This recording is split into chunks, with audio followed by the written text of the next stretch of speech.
Buongiorno Francesco, a te la linea. Grazie alla nostra, è bellissima quella voce qui così fresca e giovanile.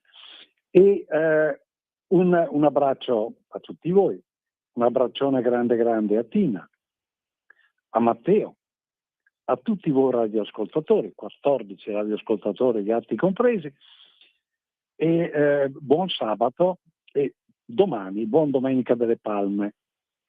È la domenica in cui si riconosce la regalità, il fatto che Gesù sia il Salvatore dell'intera umanità, il significato di quella processione, il significato di quell'entrata trionfale in Gerusalemme da parte di Gesù di Nazareth è questa: viene riconosciuto come Salvatore. Se non venisse riconosciuto, anche la sua resurrezione rimarrebbe in qualche modo un fatto privato fra lui e il Padre, fra lui e Dio. Riconosciuto come Salvatore dell'umanità, come il Signore, come il Messia, e la resurrezione riguarda tutti.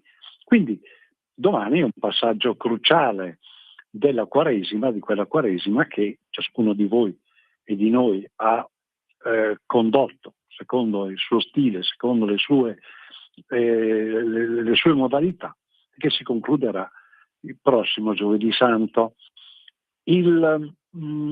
Pensate a quanti, anche da questi elementi, quanti semi, quanti indizi di vita esigente, perché il riconoscimento esige uno sforzo, un pensiero. Quindi quanti segni di vita esigente ci sono proprio anche nelle ricorrenze, nelle ritualità. E vita esigente che contrasta con l'abbandonarsi alle parole del talk show piuttosto che dei riti appiattiti, che non servono a nulla, perché non sono quelle che riconoscono il Signore, quindi riconoscono un qualcosa, un indirizzo, un percorso che deve essere compiuto e che è faticoso. Noi nel nostro piccolo, in modo molto modesto, circoscritto, da oltre un anno, quasi 2 anni, abbiamo intrapreso un percorso col lento passo degli alpini, col 33, scandito dal 33, un percorso di riflessione, di richiamo alla nostra memoria dell'esigente, altrettanto esigente, concetto di democrazia, democratos, il potere che naturalmente spetta al popolo.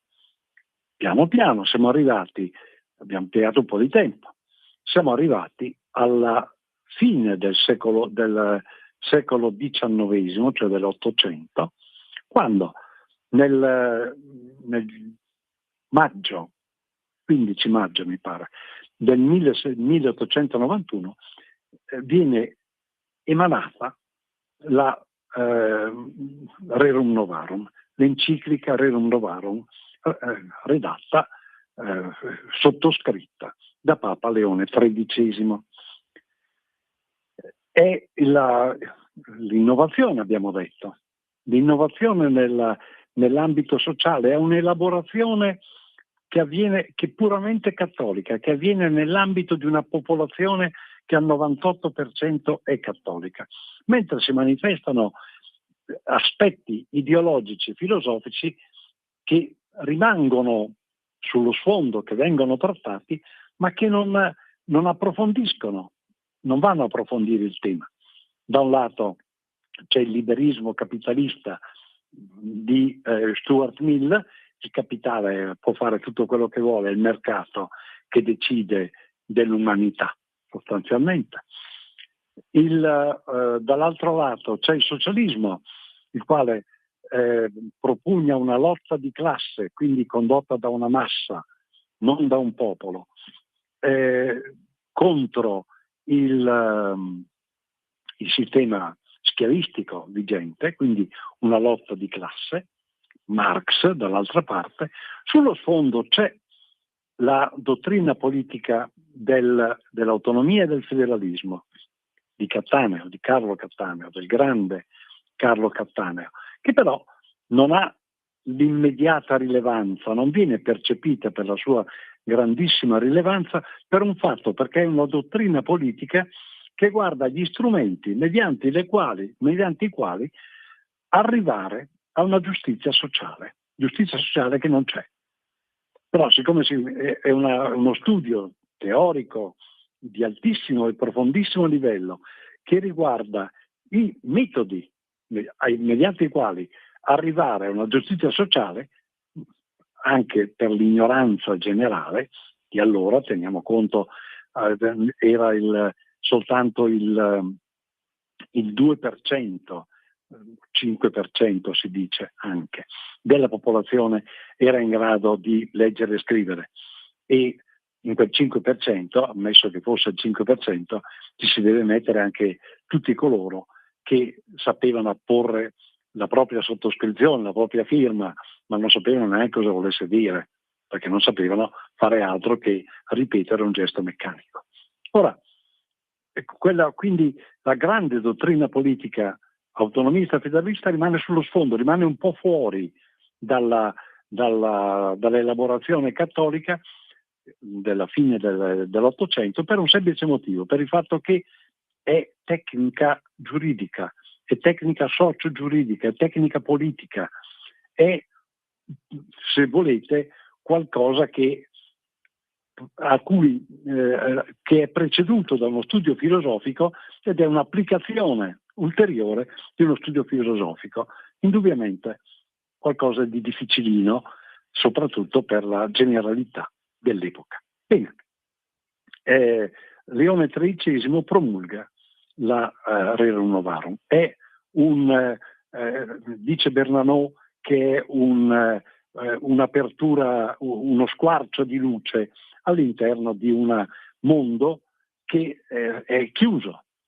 Esperimenti di tipo sociale, cattolico c'erano già stati, ovviamente all'estero, perché non c'era lo Stato della Chiesa, in Francia, in Svizzera, in Germania, nella stessa Austria, ma in Italia no, perché c'era lo Stato pontificio, e che era uno Stato, abbiamo detto, assoluto, teocratico. E quindi dal 1874 al 1891 si sviluppa nel mondo cattolico la elaborazione, il pensiero, si guarda a ciò che è effettivamente la società, si guarda a ciò che effettivamente accade, si guarda al fatto che dalla metà del secolo precedente, il Settecento, era iniziata una rivoluzione industriale, che è anche rivoluzione culturale, che man mano aveva oppresso e schiavizzato le popolazioni, non solo, trasformando quelle che erano economie agricole in economie produttive, industriali. Quindi uno scenario completamente cambiato, del quale la Chiesa Cattolica non aveva mai neanche preso atto, si era chiusa a riccio, aveva pensato a tutelare il suo potere assoluto, punto e basta. E a questo lasso di tempo, dal 1874 al 1891, la Chiesa prende atto dell'esistenza di un problema sociale, di una questione sociale, che viene elaborata da quella, anche e soprattutto dal movimento che originariamente era nato per protestare contro l'espropriazione delle terre dello Stato Pontificio, all'espropriazione subita dal Papa di queste terre, ma che in realtà si sviluppa e guarda a quella che è la situazione del popolo. Ecco,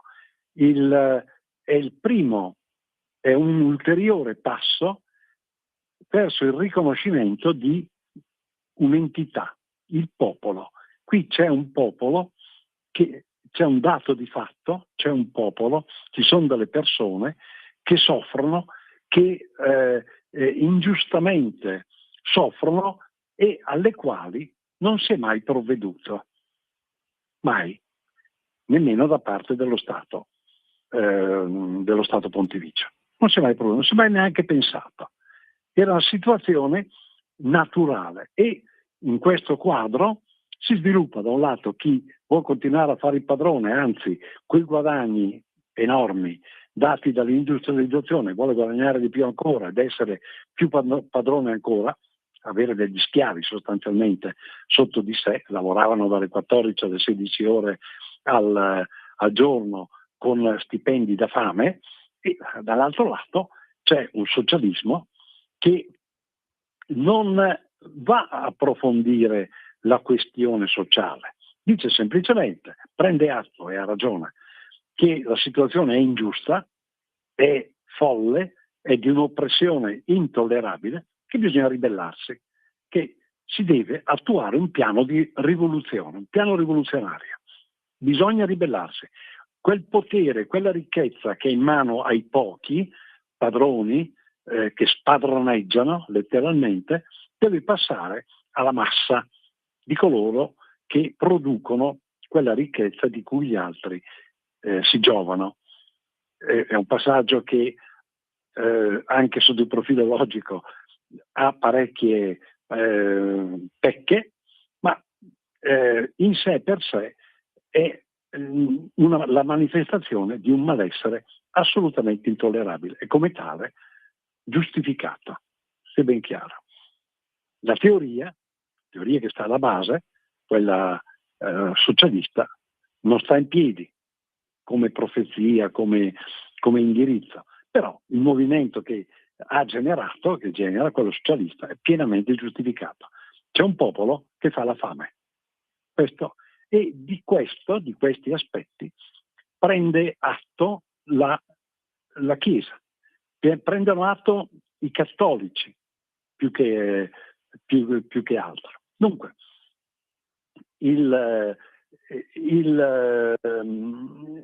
elaborano queste risultanze che trovano espressione nella Rerum Novarum, nell'enciclica Rerum Novarum, la cui base sta poi ancora il nucleo che andrà a formare l'Università Cattolica degli Studi di Milano, il nucleo di persone che andrà a elaborare quella. La soluzione che viene proposta dall'enciclica è etica, cioè non è che sotto quel profilo sia incisiva, cioè dice sostanzialmente i padroni devono comportarsi con umanità, devono retribuire il personale, i dipendenti con un equo salario e i salariati devono a loro volta fare il loro meglio perché l'azienda fruttifichi, perché renda. È un pochettino una roba un po' leggerina, ecco, non è sufficiente come soluzione, tenuto conto che nel capitalismo sfrenato indotto in quell'epoca, dalla metà del Settecento fino alla fine dell'Ottocento, tutto era legato al mercato, quindi la sicurezza del posto di lavoro non c'era e il posto era sempre comunque precario, uno poteva essere licenziato per qualunque motivo, anche il più aberrante, e gli stipendi, i salari erano estremamente magri e insufficienti in famiglie che erano normalmente monoreddito a mantenere le famiglie. Quindi erano in sé fonte di povertà. Non è con l'etica che si risolvono problemi di questo tipo. Ed ecco che sullo sfondo appare la dottrina politica elaborata da Carlo Cattaneo, federalismo e autonomia, la quale questi argomenti li disciplinava attraverso una struttura pubblica, statuale. Ora, però, una roba troppo avanzata quella lì. Qui ci si limita a parlare di etica. Si condanna il socialismo perché non sta in piedi, anche perché nega un elemento naturale, la proprietà privata. Si nega, quindi si condanna il socialismo, non si capisce che l'enciclica non capisce che il movimento degli operai che è sviluppato sulla base del socialismo è una cosa diversa dal socialismo stesso, cioè si coglie l'occasione di una teoria che è zoppa, ma si manifesta un bisogno reale, lì si fa la fame, quindi l'enciclica non la sa distinguere, così come non distingue e anzi tutto sommato accetta il nominalismo socialista delle classi, cioè ritiene che effettivamente ci sia da un lato la classe proletaria, la classe operaia e dall'altro la classe dei padroni, come in India, dove una classe non può superarsi e non può superare l'altra. Cavolo, uno degli elementi fondamentali della questione che viene posta è proprio quella del fatto che gli appartenenti a quella classe per destino hanno quello di non poter passare dall'altra parte, non poter arricchirsi, di non poter vivere una vita che sia meno che fatta di stenti. Questo è il problema fondamentale. Dall'altro lato, però, la Rerum Novarum mette in rilievo che quella ricchezza utilizzata dai padroni per schiavizzare larga parte della popolazione, quantomeno tutti gli operai, quella ricchezza non è ha una funzione sociale, cioè deve essere utilizzata per il bene comune, nell'interesse di tutti, non può essere finalizzata soltanto al proprio interesse, cioè soltanto al proprio vantaggio. E questo è un passaggio ulteriore. Perché? Perché sostanzialmente dice che lo Stato, a questo punto, deve impedire questo stato di cose. Lo deve impedire, deve regolarlo. Il Papa sta parlando a stati che sono monarchici, che sono, salvo la Svizzera, sono tutti stati che comunque fanno riferimento a una monarchia, in generale è quello. Quindi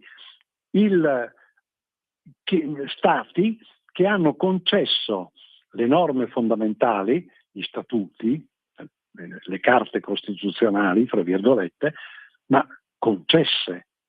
È il re, è l'imperatore che concede determinati diritti fondamentali al suo popolo, che riconosce come popolo. Già questo è un primo passaggio. Ma è lui che glieli concede, così come glieli concede li può anche portare via.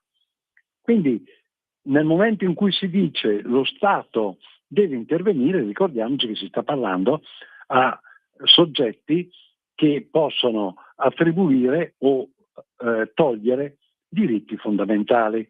Quindi è innovativo sotto questo profilo. Lo Stato che a questo punto, e qui si evince un altro aspetto notevole, rivoluzionario della Rerum Novarum, lo Stato che deve essere, in quanto equilibratore di questi rapporti che vengono accettati come dato di fatto, lo Stato deve in ogni caso essere al servizio del popolo. Quindi anche se fa capo a un monarca più o meno assoluto, che comunque tiene in mano addirittura diritti fondamentali, quello Stato deve essere al servizio del popolo. Se non è al servizio del popolo, non c'è la giustizia, non è possibile la giustizia e c'è da una parte, dall'altra o da quell'altra, oppressione. Ecco, teniamo conto che questo aspetto, se lo riferiamo ad oggi, vediamo che è replicato. Non è risolto, anzi, è peggiorato. Ora, bene, torniamo al 1891. Una delle considerazioni molto interessanti che avvicinano alle teorie di Carlo Cattaneo, la Rerum Novarum, è quella dei corpi intermedi. Cioè, in che cosa ravvisa l'esplosione della signoria dei padroni sugli operai, sulla stragrande maggioranza della gente? La Rerum Novarum la ravvisa nell'abolizione, avvenuta quasi esattamente 100 anni prima. Se non ricordo male, la legge Le Chapelier è del giugno del 1791, mentre l'enciclica è del 15 maggio, ecco, manca un mese per i 100 anni. E 100 anni prima, con la legge Le Chapelier, vengono abolite le corporazioni col divieto per coloro che appartengono a una stessa arte, a uno stesso mestiere, a una stessa professione, divieto di radunarsi, di riunirsi, di collegarsi, sostanzialmente di fare sindacato o comunque di fare gruppo, di scambiarsi le opinioni, di discutere i propri comuni interessi. Ecco, questo è un dato interessante. 1791 vuol dire Rivoluzione francese 1789. Ora, è proprio la Rivoluzione francese quella che ancora oggi a sinistra viene assunta come l'espressione della libertà e l'esplosione anche sbagliata, ma di un moto libertario, è questa stessa rivoluzione illuminista, di base teorica illuminista, che disarticola le società. Devono essere tutti uguali, la tecnica, le competenze devono essere annullate. Questa la dice lunga, La dice lunga su ciò che effettivamente si nasconde dietro la presunta scientificità di quella teoria, della teoria socialista. Ora, la prima cosa che fanno, 1791, legge del Chapelier, si aboliscono, si radano al suolo le competenze. L'uguaglianza significa essere tutti ignoranti, non poter far valere le proprie rispettive competenze. È l'equivoco, è uno degli equivoci che ancora oggi ci ritroviamo trascinati e messi lì. Quindi con uno sguardo per certi versi anche retrogrado, la Rerum Novarum guarda alle corporazioni medievali, quelle che hanno costituito l'ossatura, lo scheletro dei comuni, quelle che hanno costituito lo scheletro di quei comuni che hanno portato al Rinascimento, hanno portato al massimo fulgore della cultura italiana, e che nel momento in cui lo straniero invade l'Italia, nel Cinquecento, quella cultura viene meno. E lo sviluppo che era di tutti questi comuni, lo sviluppo fiorente, viene a cadere. Con sguardo retrospettivo e, ripeto, anche non proprio lungimirante, si guarda alla ricostituzione di quelle corporazioni, cioè di quei corpi intermedi. Da un lato, quindi, è una visione retrograda, quella della prospettata dalla enciclica Rerum Novarum, dall'elaborazione del mondo cattolico. Ma dall'altro lato però sta a indicare qualcos'altro, cioè una società per essere viva, deve essere ed efficace, per essere anche giusta, per impedire che nascano ingiustizie fin dall'origine. Quelle ingiustizie non vanno prese quando sono già sviluppate, sono già arrivate ad essere patologia, vanno tenute sotto controllo fin dall'origine.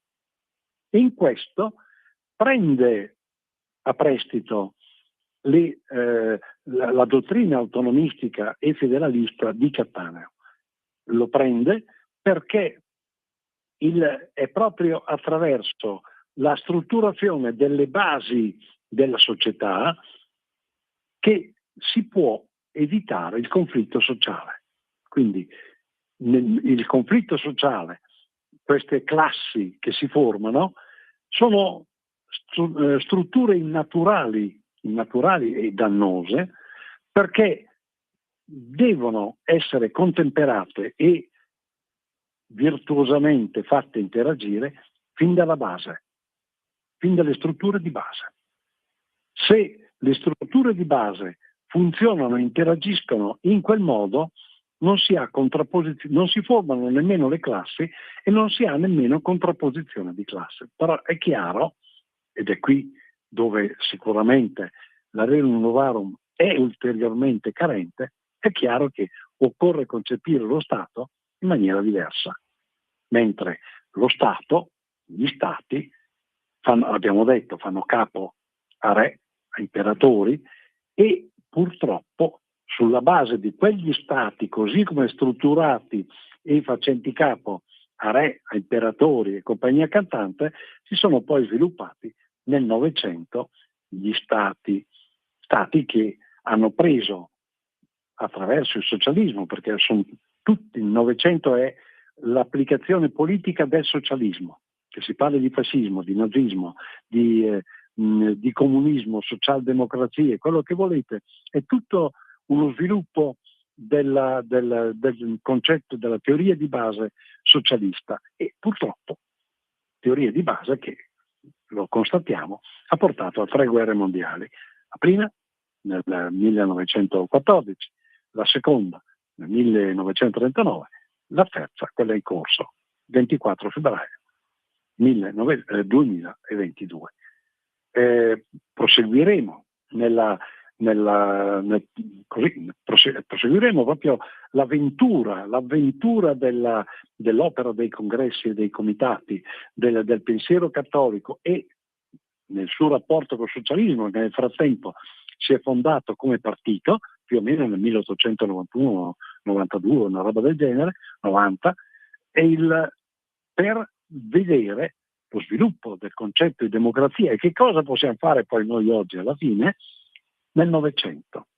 Il Novecento, quello che è oggi, il terminale bellico di una storia che è stata sicuramente bella, interessante, come sempre, ma anche tragica, molto tragica.